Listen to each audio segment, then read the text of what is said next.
Hello friends, आज हम बनाते हैं चॉकलेट केक। જેના માટે આપણે 1 કપ મેદો લેવાનો છે। ઘઉંનો લોટ પણ લઈ શકીએ છીએ આપણે। પછી આપણે 2 ટેબલસ્પૂન કોકો પાવડર નાખવાનો છે। મેજરમેન્ટ આપણે કમ્પ્લીટ રાખવાનું છે।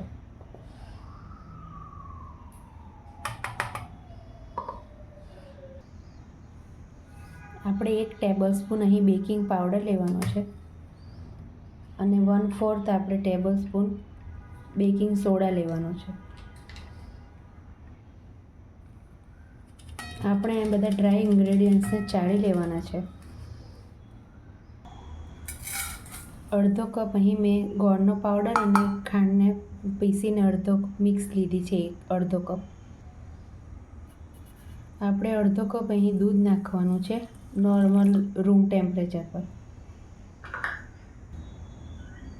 અહીં મેં 1/4 કપ બટર લીધું છે। કોઈ પણ તેલ પણ લઈ શકો છો, ઘી પણ લઈ શકો છો।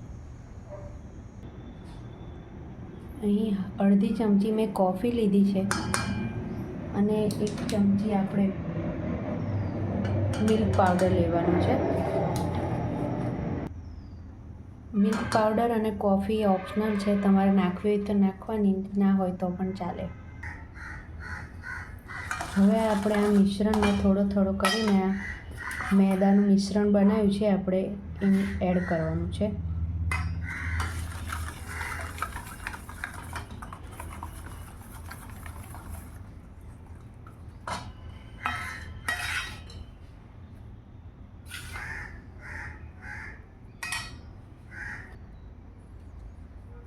જો બેટર થીક લાગે તો ઉપર 3-4 ચમચી જેટલું દૂધ આપણે એડ કરવાનું છે। આ કન્સિસ્ટન્સીમાં આપણે બેટર રાખવાનું છે।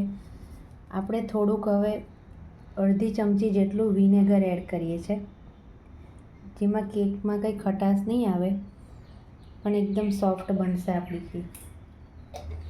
આપણે કેક ટીન રેડી કરી લેવાનું છે, જેનામાં મેં નીચે બટર પેપર લગાવીને તૈયાર રાખ્યું છે।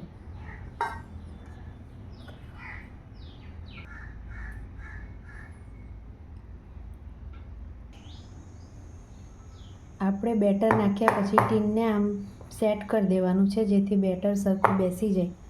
આજે આપણે કેકને સ્ટીમ કરવાની છે, બેક નથી કરવાની। અહીં આપણે ઢાંકણાને કાપડથી બાંધી લેવાનું છે, જેથી વરાળ કેકમાં ના પડે। આપણી કેક 30 મિનિટમાં થઈ ગઈ છે। સ્પોન્જ આપણું સરસ તૈયાર થઈ ગયું છે। હવે એને થોડુંક આપણે ગાર્નિશ કરી લઈએ, એકદમ સોફ્ટ બની છે। તો આપણી ચોકલેટ કેક તૈયાર છે। આપણે એને ચોકલેટ સોસ અને ડ્રાયફ્રૂટની કતરણથી ગાર્નિશ કરી છે। તો આ કેકને જરૂરથી એકવાર ટ્રાય કરજો અને રેસીપી ગમી હોય તો લાઇક, શેર ને સબસ્ક્રાઈબ કરજો। Thank you.